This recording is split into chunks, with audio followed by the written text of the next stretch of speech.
The following is an encore presentation of stories from the Dooralong Transformation Centre. It's coming up to 12 minutes past 10 on this Wednesday morning, talking to Rachael from the Dooralong Transformation Centre. I'll say it again. Rachael, good morning. Good morning. It's great to have you here. You were telling us before the 10 o'clock news that you came to Dooralong from Queensland, but you are actually a Central Coast person, really, aren't you? Yeah, Lake Macquarie. Lake Macquarie. Yeah. We're claiming that as Central Coast, so you're a local girl, really. Yeah. And you've been at Dooralong for 6 months now? Yes, just a bit over 6 months. Yeah. And how's that going? Would we recognise the Rachael of 6 months ago? No, it's been a really life-changing experience, yeah. But for the better? Yeah, definitely, yes, yeah. Yeah. Yep. Well, if it's okay with you, what we're going to do is going to wind the clock back to when the addiction first came into your life. But perhaps the first question, what addiction are we talking about? Is it alcohol, drugs? Well, when I was younger, I started with alcohol and pot, marijuana, yep. And when you say young, how young are we talking? Probably 14, 15, yeah, just diddling and dabbling and, you know. Is that because all your mates at school were doing the same thing? Yeah, it was, yeah. And I was a bit, bullied at school and stuff, and then I sort of found a group of kids, I suppose, were all the misfits, and we just, that's how we got through, I guess, yeah. Yeah, so,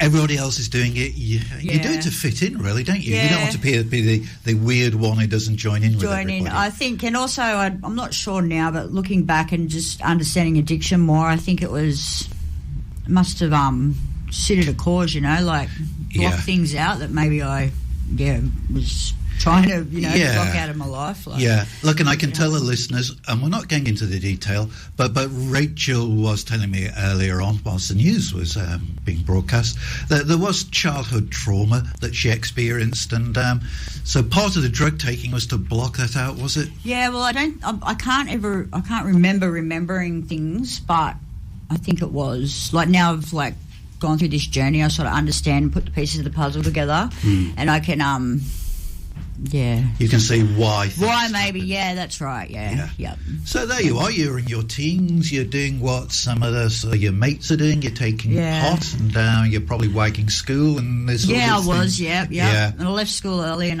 I started a job in, grade 10, yeah. Was it having an impact on you, the drug taking at that early age? No, it was all fun and games, I think. Used to enjoy it. So it didn't stop you getting a job? No, not at all. I'd work high. So, yeah. So when did it become a full-blown addiction for you then?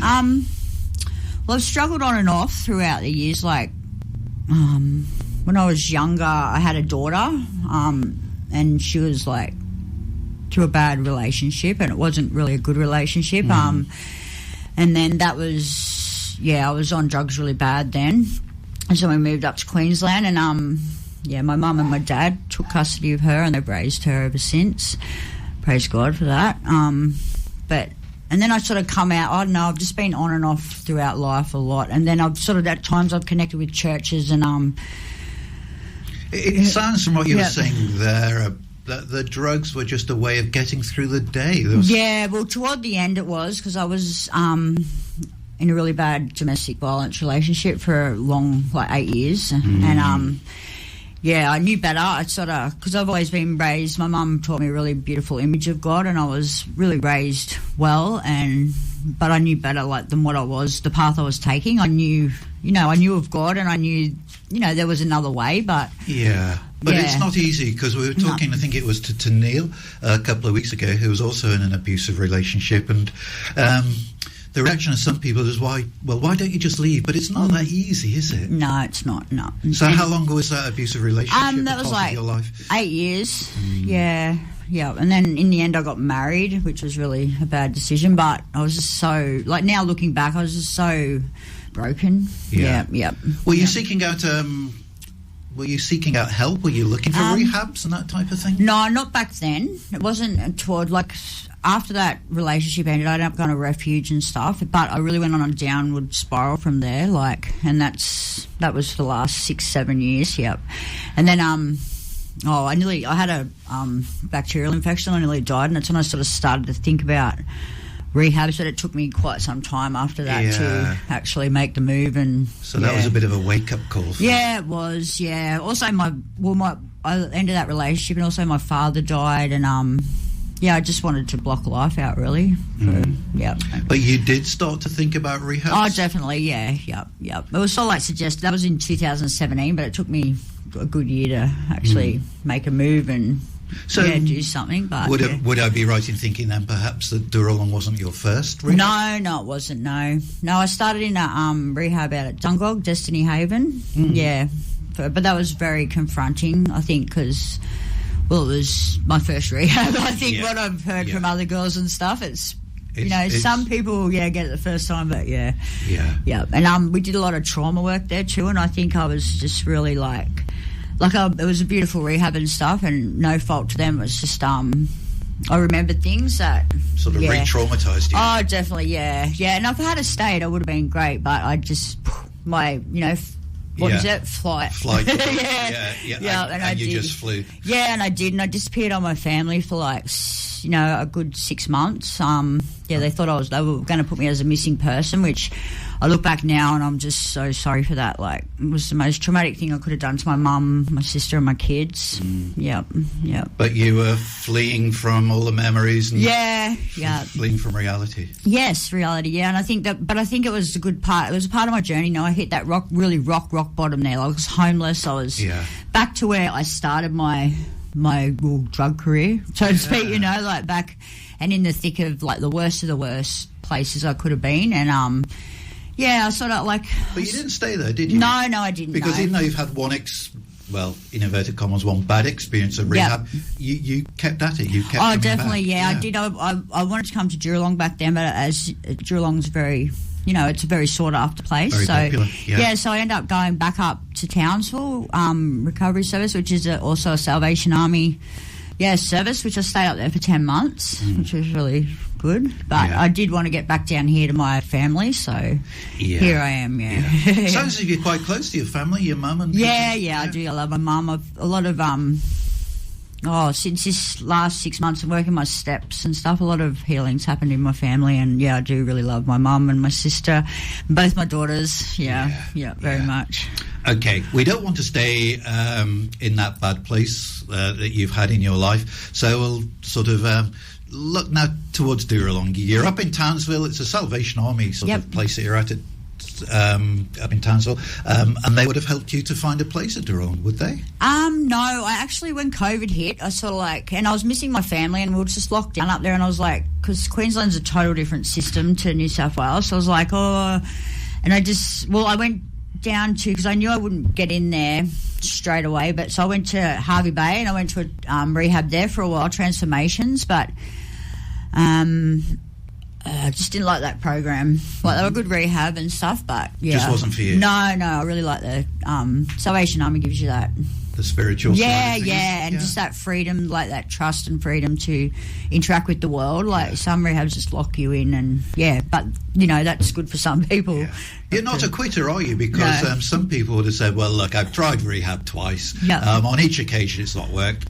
Rehab's just not for me. But that's not you. No, I sat in, I had family at Hervey Bay, so I actually left that rehab after, I think, a month and a half, and I sat at Hervey Bay, and I just kept ringing Dooralong every week, and then finally, I think it was 4 months, I got a place, so, and I was boom, straight down, And that's when things really started to change. I just knew I wasn't finished my journey, after being 20-something years in addiction, I just knew that I knew what I needed, I just knew, and I wasn't finished. Let's break for some more music, but I think the message from Rachael, as far as this first little chat is concerned, is that, maybe if there are listeners or people that listeners know out there who have tried rehab and it's not been for them, the message is don't give up. No, don't give up. Just because you've had one experience, or as Rachael had, she's had two.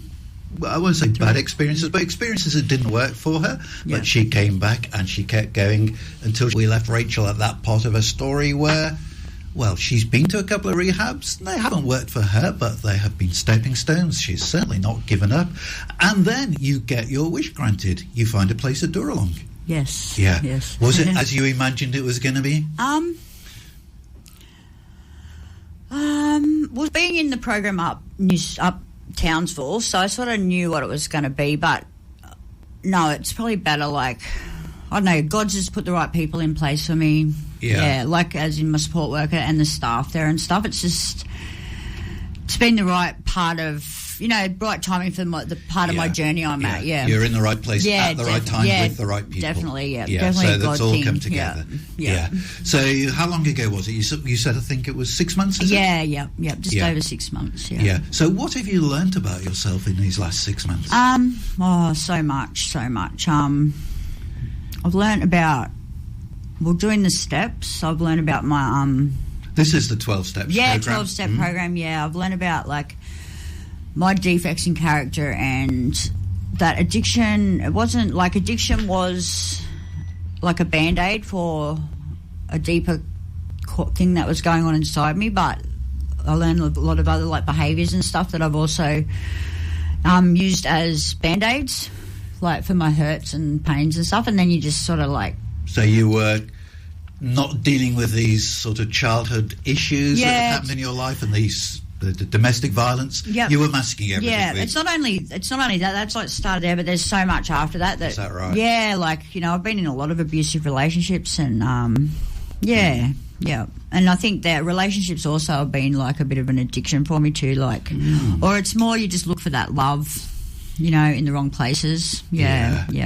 So a lot of sort of penny dropping moments where you think, that's why I did that. Yeah. Oh, definitely. It's all come together like a puzzle, Yeah. Now, one thing that I gather from talking to you that hasn't come as such a shock to you as it has to some people is the spiritual side of things at Dooralong, because you said that you have continued to go to church even during your addictions. Yeah, well, as a child, my mum, she taught me a really beautiful image and who God is. So I've always known that, and she taught me about forgiveness and stuff. So I've carried that throughout my life and throughout my addiction with me, and I think it's saved me a lot of times, Yeah.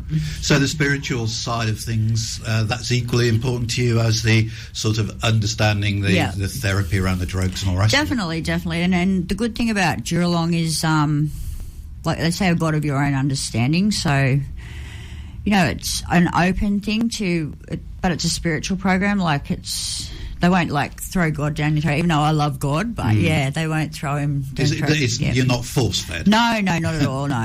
You really gently, and I'll tell you, everyone I've seen come into the program sort of come to realise there's, a beautiful God and just that spirituality, that spirituality, that word spirituality is used by a lot of people that we talk to from Dooralong. It's sort of a recognition, I think, that they have realised that they are more than just flesh and blood. Yeah, exactly. There's a soul involved in them as well. Yep. You've got to sort of it gives take you a care purpose of that. too, like, you realise you've got a purpose in life, and addiction wasn't it, and got a future.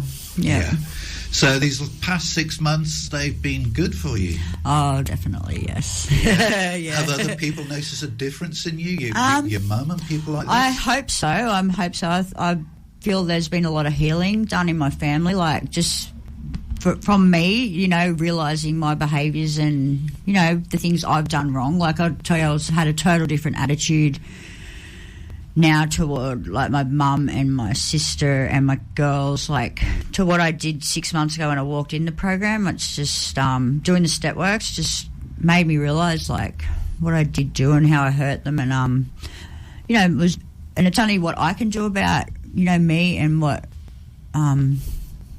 I do, how I react, how I can't think. Sorry. No, it's just a realisation of the fact that things are complicated, aren't they? Yeah. We are complex creatures, and things that you've done may have hurt them. You've not appreciated definitely. I haven't, how they've hurt. I didn't realise like some of the things. I still had the attitude, like not the right attitude, but now I've just come to this big realisation about like my poor family. What they've had to watch. Like now I look back as a straight, sane person, I just go, oh, wow, like, Did I really put you through this? Yeah, exactly, didn't realise, and just my attitude and my thought process and everything. It was just, totally just messed up. Like it's like the software in your brain has been reprogrammed, hasn't it, to what it should have been in the first place. Yeah, you pick up behaviours and fears, and